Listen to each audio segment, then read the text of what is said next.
Welcome to FCAT After School, a podcast project from SFU's Faculty of Communication, Art, and Technology. Here on the show, we join student hosts in conversation with alumni as they explore career journeys since graduation and gather advice for the next generation.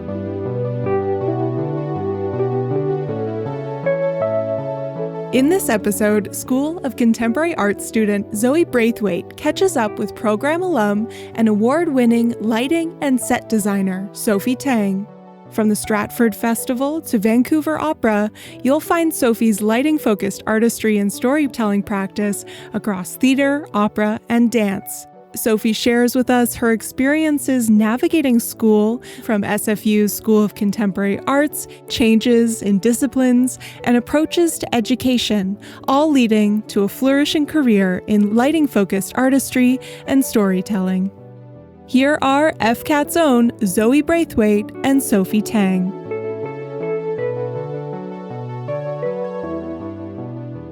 I am Zoe Braithwaite, a current undergrad at the SCA. And today I had the pleasure of chatting with alumnus Sophie Tang, an award-winning lighting and set designer working in theater, opera, and dance. In this episode, we discuss the journey of navigating school with a lack of direction. Because I didn't come into this program thinking, I don't know what I was thinking, actually. I didn't know what I was going to do. To the gratification Sophie found building a career as a designer, telling stories through light.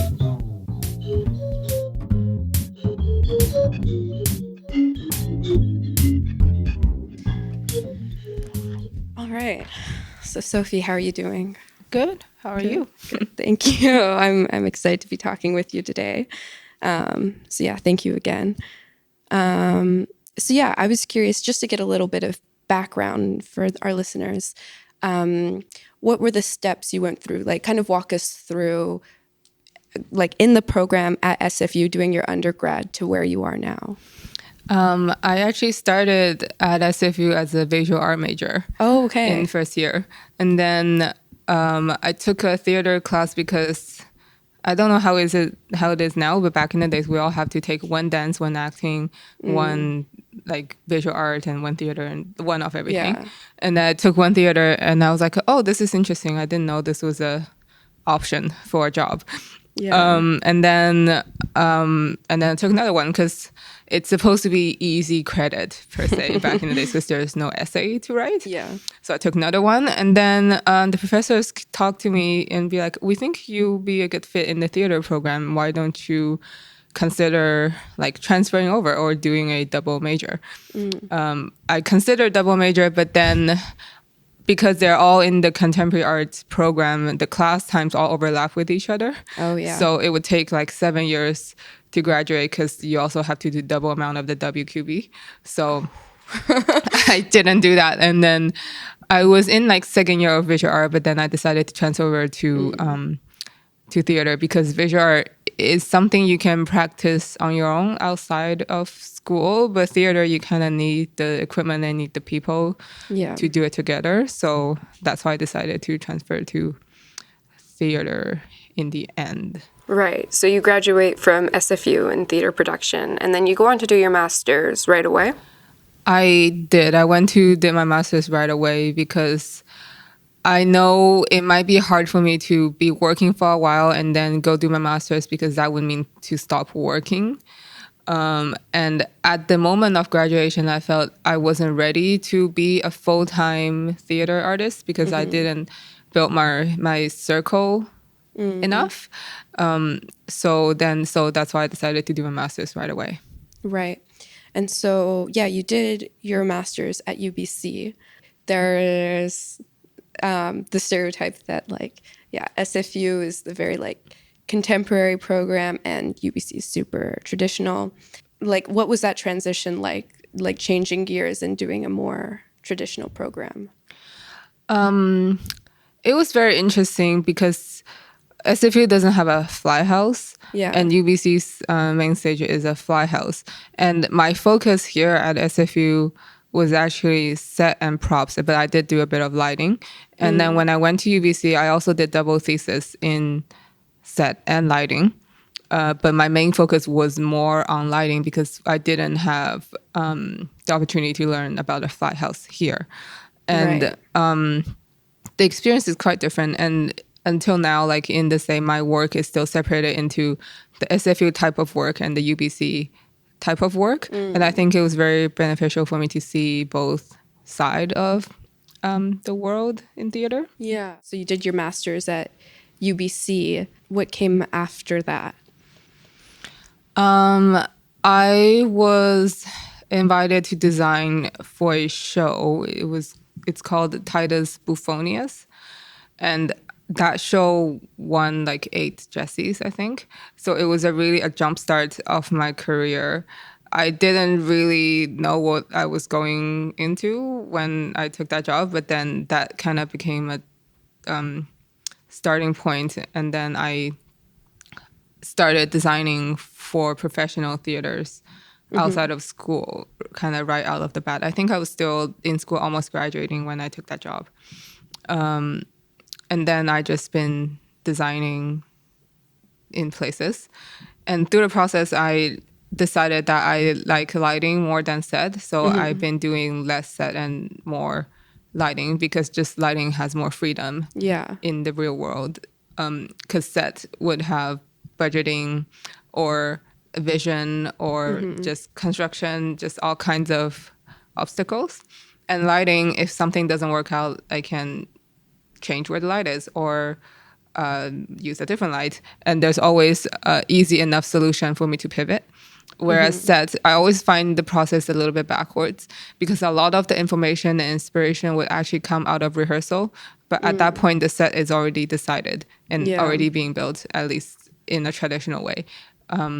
But in a contemporary art, like school, like SFU, we sometimes do it simultaneously. Like the ideas come out and then we decide the set. But in the real world, it doesn't really work that way, at least in traditional theater companies. So I find that a bit difficult. Yeah, that makes so much sense. So like going back to that project that really like jump started your career that you were doing, is there anything you think like looking back at that show that like if you were to attribute the success of it, what do you think it came down to? I don't know. I think it's a feeling. It was not a traditional show per se. It was a special project, and for me, I actually use more of the SFU side of brain, Right. For it, and it all comes down to a feeling because it was my first time working in a professional theater, but then reading the script and looking at the costume and looking at the set, it comes down to a feeling. Like I feel like at this moment the lighting should be like this, and I just went with my gut. Yeah. And just went with it. And so have you brought that into like your project since? Is that like your focus, communicating the feeling with your lighting? Sometimes like there's something I call for example, a warm sadness and a cool sadness. Yeah. Depending on the context of the show and what is happening, usually this is the most direct example I can give a director of what a feeling is. Usually we're on the same page and they're able to feel my feeling. Yeah. Yeah. So yeah, that's useful. Yeah. So it's almost like an empathy tool because most of us, like that's at our core, like what we know how to navigate the world through is like the feelings we feel. So I think that's super cool to think of like a bridge instead of like trying to find like what's the right vocabulary to talk about lighting, to think of it on a basis of just human emotions. And so on another note, I was interested, like you were saying that when you finished your undergrad, you felt like you weren't ready to go into the real theater world and want to continue going back to school. And I mean, now like you have an extensive like CV of all the projects you've worked on. How, like, what helped you like making like connections and like networking? Like, how do you, I'm assuming that's how you get a CV as extensive as yours, right? I don't really go and social with people. Yeah. And I don't really go to openings to social and things like that. I think I just let my work speak for itself.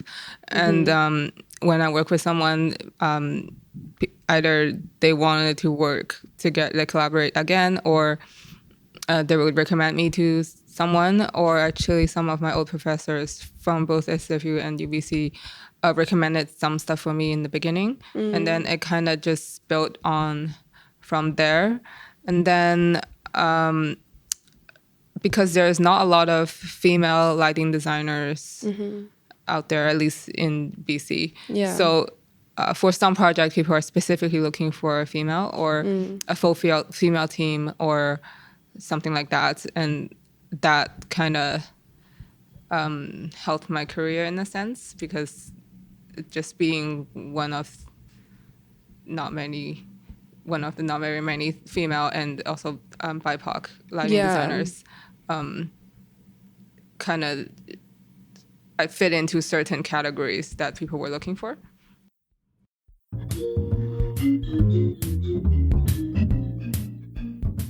So to switch gears for a minute, I know you've been working with Electric Theatre Company doing a show right now called An Undeveloped Sound.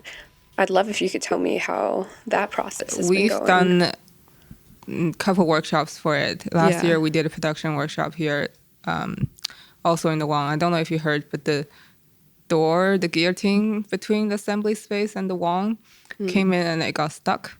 Oh. Our show was supposed to start with the door in, and then the door would go out and then reveal the stage and everything. Okay. But they came in after Q to Q before the tech run, and then it stuck. And then we had to pivot. It was supposed to be like a 100 audience or something per show. We had to put people on the other side of the wall, which is inside the assembly space, sitting against the wall. It became a very immersive experience for the audience. And but it was a fun experience because that's not something you would go through every day. But the team really pulled through together. And now that we're doing it again this year, it feels both like something new, but also something very familiar, because we've actually never seen the show, at least last year, as how it's supposed to be presented, sitting in the audience. So this time we had the first preview last night, and it was the first time I think maybe 100, 200 audience saw it together, and it was a really good feeling. And I think we're definitely in the refining stage. Yeah. So that must be super rewarding. I'm so glad to hear.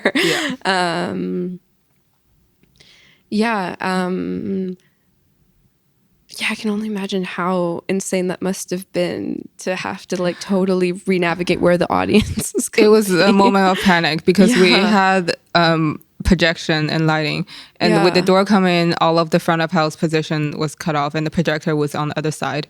So we had to rehang some lights and rehang the projectors and recalibrate just in time to have a show so we can get some feedback on it. Wow. So it was a moment of panic, but it's all good now. Wow. I feel like that's the thing that is nice about like the theater world, is there is so much collaboration, and it is like super satisfying when everything comes together. But it can also, bring so much havoc because you are dealing with so much unknown. Do you ever feel like you have to like compromise your work for the sake of collaboration? I wouldn't say compromise, because it's more like everyone has an idea and which Right. idea is the best fit for the show in the end. So I wouldn't say compromise, but more like pivoting. Sometimes you may have an idea in your head, but combining with the other element of the show, it may not have worked out. And it's okay to pivot and find a new direction. Yeah. Yeah, because in the end, it's like, for example, a set is built a certain way, and once lighting is in, it can look totally different. And if you have a specific idea, be like, I want blue light here, but then if the color of the set clashes, or if the costume color clashes, then it's time to pivot and Right. just for it to be cohesive in the end. Yeah, totally. Yeah, and speaking of pivoting, when COVID like first started and everyone went into like lockdown, like how did that affect like the work you were doing? I was in a Q2Q when it shut down. Oh, yeah. And it was like a 3-stage shutdown. It's like, oh, we're going to go through till dress rehearsal, we're going to film it, and then we're going to stop. And then the next day it's like, we're just going to Q2Q it, and then we're going to stop. And then the next day it's like, actually, we're stopping now. Everybody go home. Because it would change it so fast.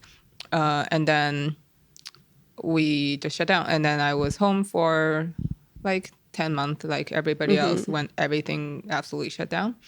And then things started to happen. We did some Zoom stuff, some pre-filmed stuff. And then I became very busy with all the pre-filmed stuff. And I find it's a new world for me, because lighting for camera versus lighting for audience is very different. So I learned new things like lighting green screen and lighting for camera and lighting for like live stream and pre-filmed is also different.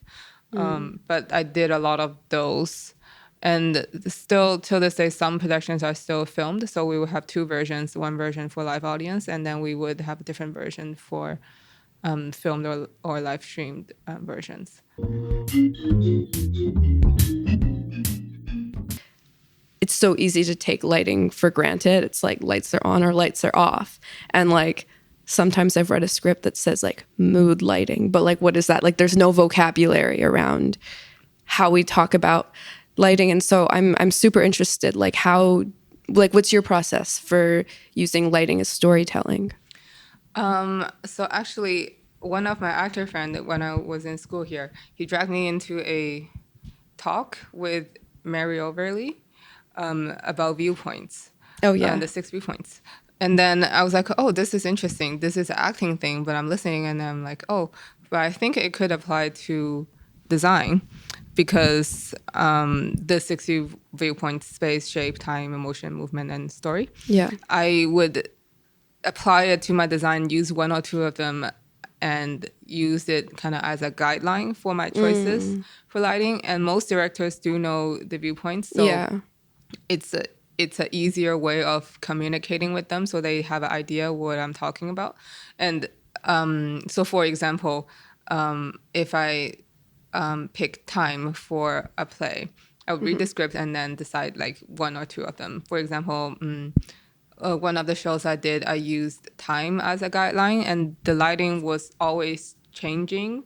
There are some like over 30-minute lighting cues that's just always changing and never stopped. And it was very effective. It's not like traditionally, now here's a cue and now here's a cue. Yeah. I think that was a very successful use of the viewpoints and the way to communicate with the director. Yeah, it's beautiful. I think it comes back to like this idea of interdisciplinary, whether it's as an artist, switching between modes of creating, theater making, visual art, etc., which SCA just puts a big emphasis on, but also like the styles within certain disciplines, like what we've mentioned with your experience in theater production within SFU versus UBC.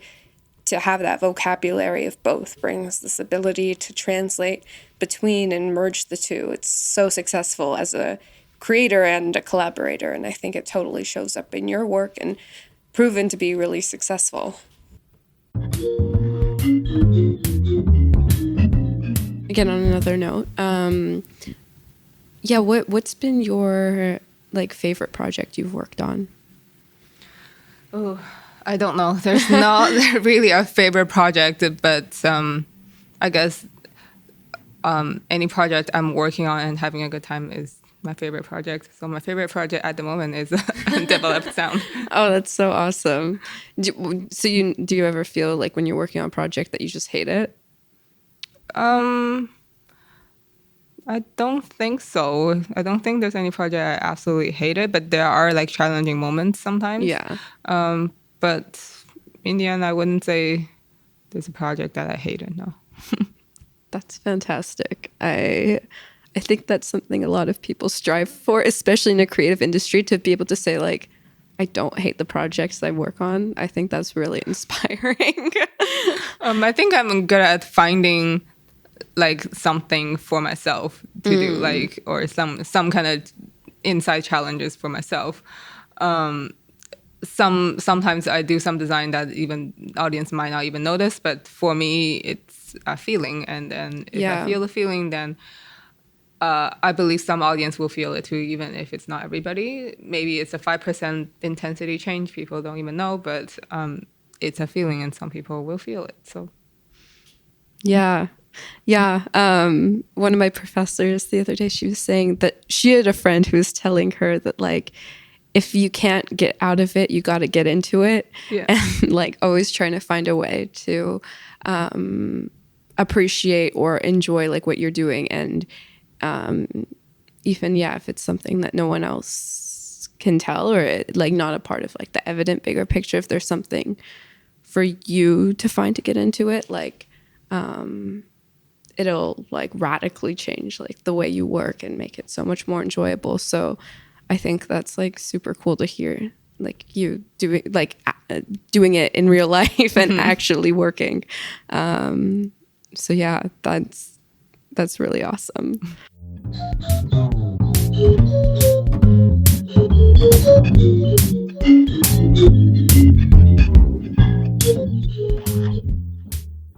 Sophie, thank you so much for taking the time to chat with me today. It's been such a pleasure. I definitely want to stay up to date with everything you do. So let us know, where can we find you next? So after Undeveloped Sound, I'm working on Midsummer Night's Dream, the opera. Cool. So that's my next project. And then have some other project with Vancouver Asian Canadian Theatre and ZZ Theatre. And then I have a show at the Arts Club called The Legend of Georgia McBride. And then I'll be heading off to Stratford Festival this summer, working on the Apple Cart. And then I'll be returning to Bard this summer. I think that's far enough. Yeah. Okay. Well, yeah. Thank you so much for everyone listening. Go check that out. You make beautiful work. So I'm super excited to go see an Undeveloped Sound tomorrow. And yeah, looking forward to checking out more. So thank you so much. Thank you.